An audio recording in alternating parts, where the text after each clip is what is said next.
When we talk about certainty in love, what we are really asking is, how can I protect myself from pain? We long for a guarantee, a promise that the person sitting across from us will not betray, abandon, or disappoint us. But love, by its nature, doesn't offer guarantees. It offers a risk, one that asks us to be both brave and curious at once. Certainty in a potential partner is not about finding someone who will never change. It's about learning to recognize how they respond when things inevitably do. Watch how they handle discomfort, how they speak when they are angry, how they repair after conflict. Certainty is not in the absence of rupture, it's in the presence of repair. We often think chemistry is enough. That spark, that pull. That electric feeling that makes your stomach turn and your thoughts spin. But chemistry is the invitation, not the foundation. What you want to know is whether, beyond attraction, there is respect. Can you admire this person? Do they evoke in you a desire to grow, not shrink? Listen to the way they talk about others. It's one of the most revealing mirrors you'll find. The way someone speaks of their exes, their parents, that is how they will speak of you when the tenderness fades. Ask yourself how you feel in their presence, not how they make you feel when they're giving you attention, but how you feel when you are simply yourself. Do you feel seen, or do you feel managed? Do you find yourself editing, performing, shrinking to fit an image? Certainty often emerges not from clarity about the other person, but from clarity about yourself in their company. Many of us want to know, is this person the one? But that question keeps us in fantasy. The more grounded question is, who do I become when I am with them? Because a relationship is not just about choosing another. It's about choosing a way of being. When you meet someone who invites you to stay open, to remain curious, to speak honestly even when it's hard, that is where a sense of certainty begins to take shape. Not because the future is assured, but because you trust your capacity to navigate together. Love doesn't require perfect knowledge. It requires presence. The courage to keep discovering, to keep listening, and to keep choosing each other again and again without ever knowing for sure. Certainty is a word that sits uneasily beside love. It belongs to the world of contracts, of predictions, of data and logic. Love belongs to the world of mystery, imagination, and contradiction.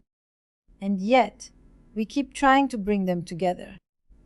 To make love safe, predictable, and permanent, we search for formulas, checklists, compatibility tests, and rules, hoping they will rescue us from uncertainty. But the truth is, the moment we try to be certain about another person, we risk reducing them to something smaller than who they are. People are not finished products. They are stories being written as we meet them. To be certain about a potential partner is not to have all the answers, but to feel confident in the questions you're asking. It's to cultivate awareness rather than control. Certainty is not a static state. It's a living process, one that grows with time, conversation, and the small, repeated acts of mutual attention. When you meet someone new, everything feels heightened. The body becomes a tuning fork, vibrating with possibility. You see them not as they are, but as they might be. In that early glow, certainty feels close, because everything fits. everything feels alive. But infatuation is a magician. It conceals as much as it reveals. To move from infatuation to intimacy is to start seeing the whole person. Their fears, their flaws, their contradictions, and to let them see yours. Certainty begins to form not when everything feels easy, but when it starts to feel real. One of the first signs of emotional maturity is the ability to hold complexity. To see that your potential partner can be kind and selfish, loving and avoidant, courageous and fearful, sometimes in the same breath. Many people confuse certainty with perfection. They want someone without rough edges, someone who fits seamlessly into their ideal. But true intimacy is not seamless. It's textured. It's the friction between difference and desire that gives a relationship its depth. The question, then, is not, are they perfect for me? But, can we face imperfection together? Can we disagree without destruction? Can we stay connected even when our needs diverge? Can we move through misunderstanding and still want to reach for each other afterward? The couples who endure are not those who never hurt each other, but those who know how to return, how to repair, how to keep love alive in the presence of difference. Look for how your partner listens, not just to your words, but to your silences. Watch what happens when you express something vulnerable.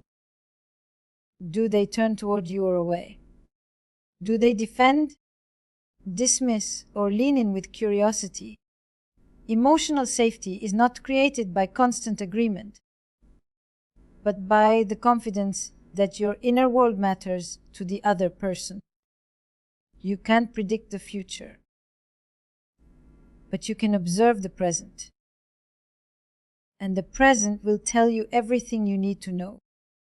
Certainty is often confused with intensity.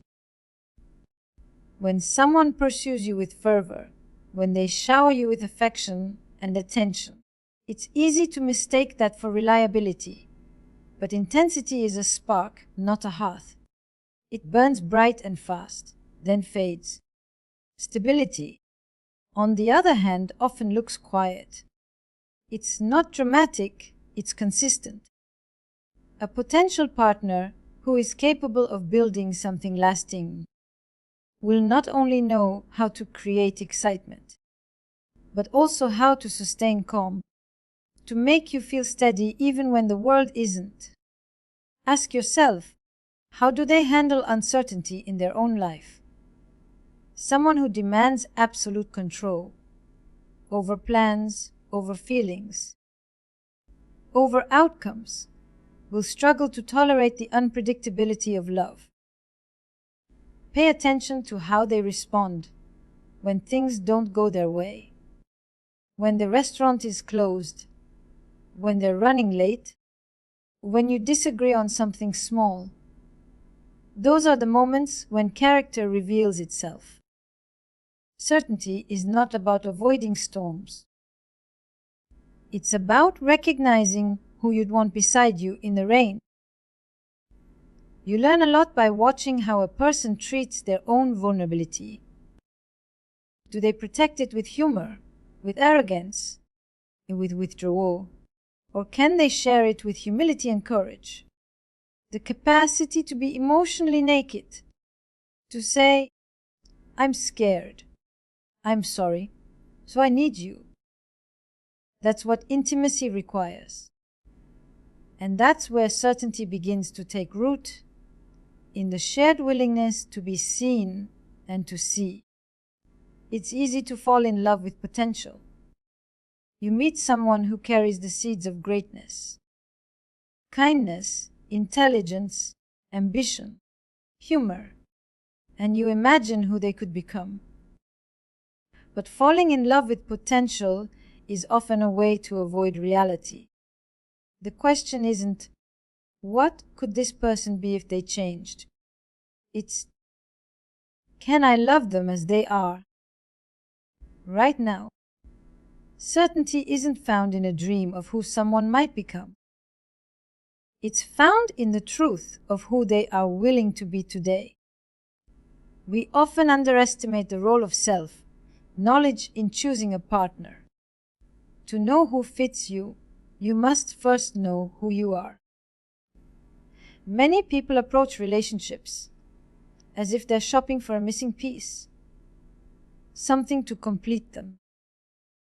But relationships are not about completion, they're about expansion. The right partner doesn't fill your gaps. They challenge them, soften them, make you aware of them. They push you toward growth, not dependence. So ask yourself, what part of me is drawn to this person? Is it the part that feels alive, or the part that feels afraid? Is it attraction rooted in curiosity, or in repetition, the familiar pull of an old story I haven't finished telling? Sometimes, what feels like chemistry is actually the recognition of something unfinished in us. We are drawn not to who is right, but to what is unresolved. That is why clarity about your own patterns is one of the most important forms of certainty you can have. Certainty is often romanticized as knowing, but in truth it's more about trusting. Trusting your perception, your instincts, your ability to learn from experience.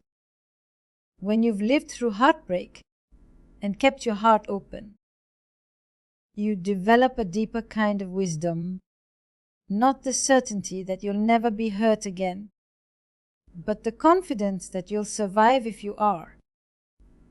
The search for certainty can sometimes make us anxious, turning us into detectives instead of lovers. We look for red flags, we analyze every word, we read between the lines until the joy disappears. But relationships are not built through interrogation.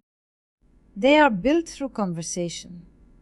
Curiosity without suspicion, openness without judgment. You can ask questions like, how do you handle conflict? What does commitment mean to you?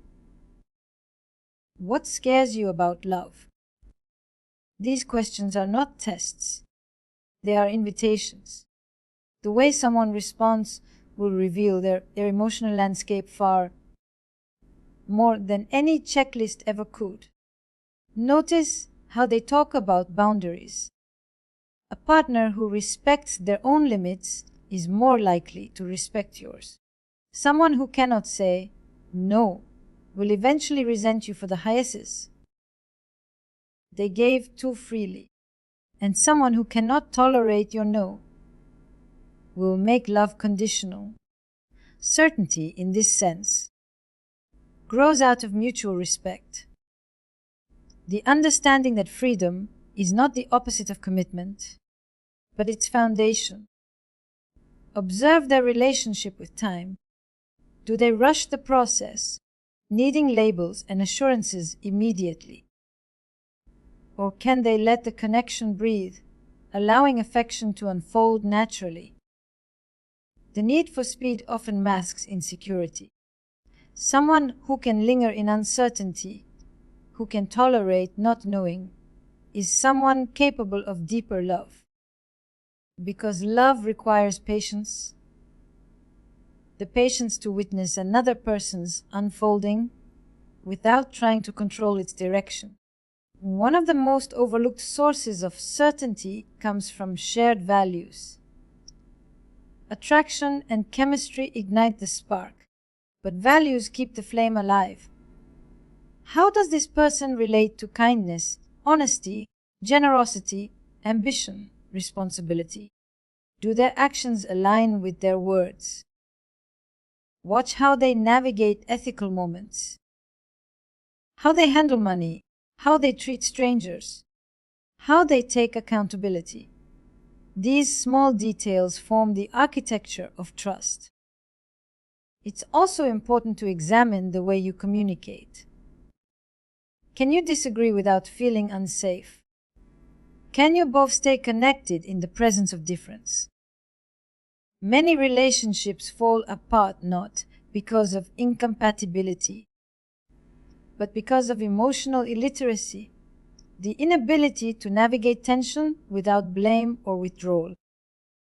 The person who can say, "I'm hurt, but I still care," is someone who understands that love and conflict can coexist. Certainty doesn't mean never fighting, it means fighting fairly, with respect and repair.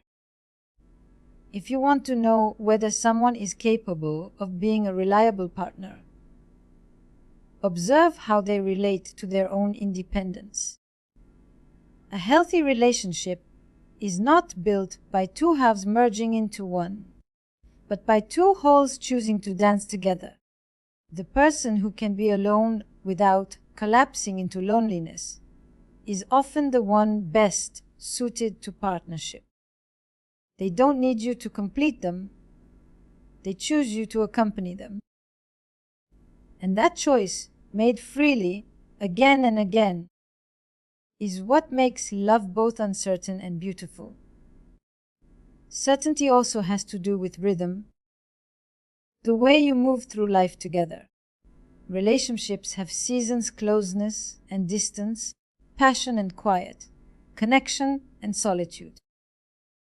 To be certain about someone is not to demand eternal summer, but to trust that the winters can be endured. You will not always feel in love, but you can remain loving. The couples who last are not those who avoid the cold, but those who learn how to keep the fire burning through it. Sometimes we mistake peace for boredom. We have been so conditioned by drama, by the highs and lows of toxic love, that when someone offers calm, it feels foreign, even dull. But peace is not the absence of excitement, it's the presence of safety. A potential partner who makes you feel at ease, who brings you peace rather than adrenaline, is giving you something far more valuable than passion alone. To be certain about a partner is also to be aware of your own fears. Many people sabotage love, not because the other person is wrong, but because intimacy stirs old anxieties. Fear of abandonment, fear of engulfment, fear of inadequacy. The closer someone gets, the more these fears awaken. Recognizing your triggers, communicating them honestly, and choosing not to act from them. That is part of how certainty matures. Certainty is not the same as possession. You cannot own another person's heart, and trying to will only drive them away. The healthiest love allows for distance. Not emotional disconnection, but breathing room. It recognizes that desire needs space to thrive. The paradox of intimacy is that closeness grows best when it's balanced by autonomy. A partner who respects your individuality, who encourages your friendships, your dreams, your solitude. That is someone worth trusting. We must also acknowledge that even when everything seems right, shared values, emotional intelligence, attraction, timing still matters. Two people can love each other deeply and still not be ready for the same kind of life. Certainty cannot override timing.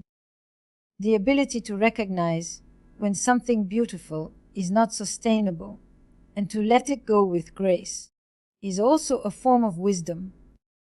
The truth is, certainty in love is less about prediction and more about presence. It's about how two people handle the unknown together. Do they approach uncertainty with fear or with curiosity? With accusation or with compassion? A good partner is not someone who promises forever, but someone who promises honesty, effort, and awareness in each moment. If you listen closely, you'll notice that love often speaks in small gestures. The cup of coffee made without asking. The text that says, "Thinking of you."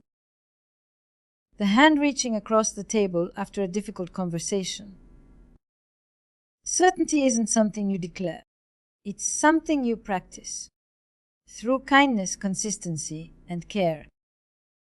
It's in the ordinary moments, really, where certainty takes root. The daily rituals, the quiet check-ins, the shared laughter. It's in watching someone keep their word when it's inconvenient. It's in the way they hold you when words fail. It's in the silence that feels like safety, not distance. Certainty about a potential partner is not about finding someone flawless. It's about finding someone real. Someone with the courage to love imperfectly, but wholeheartedly. Someone who will stand with you in the mystery of it all, knowing that love is not a destination, but an ever-evolving act of attention. And in the end, perhaps the greatest certainty you can have is not in the other person, but in yourself, in your ability to choose with awareness, to love without losing yourself, and to walk away when love stops being kind. Because the more you trust your own heart to discern, to recover, to grow, the less you will need guarantees from anyone else. That is where love becomes something more than a gamble. It becomes a practice, a conscious, alive, courageous practice of two people learning, together, how to live with the beautiful uncertainty that is the very essence of being human. So if there is one truth to hold close, it is this: certainty in love is not something you find. It's something you build. It lives in the daily choices to stay honest, to stay kind, to stay curious. It grows every time you show up, not because you are sure of the outcome, but because you value the connection enough to try. Love will never offer guarantees, but it will always offer the possibility of transformation. The question is not, can I be certain about this person? But rather, can I be brave enough to love them without needing to be certain? Because in the end, the deepest security in love doesn't come from knowing what will happen. It comes from trusting who you are when it does.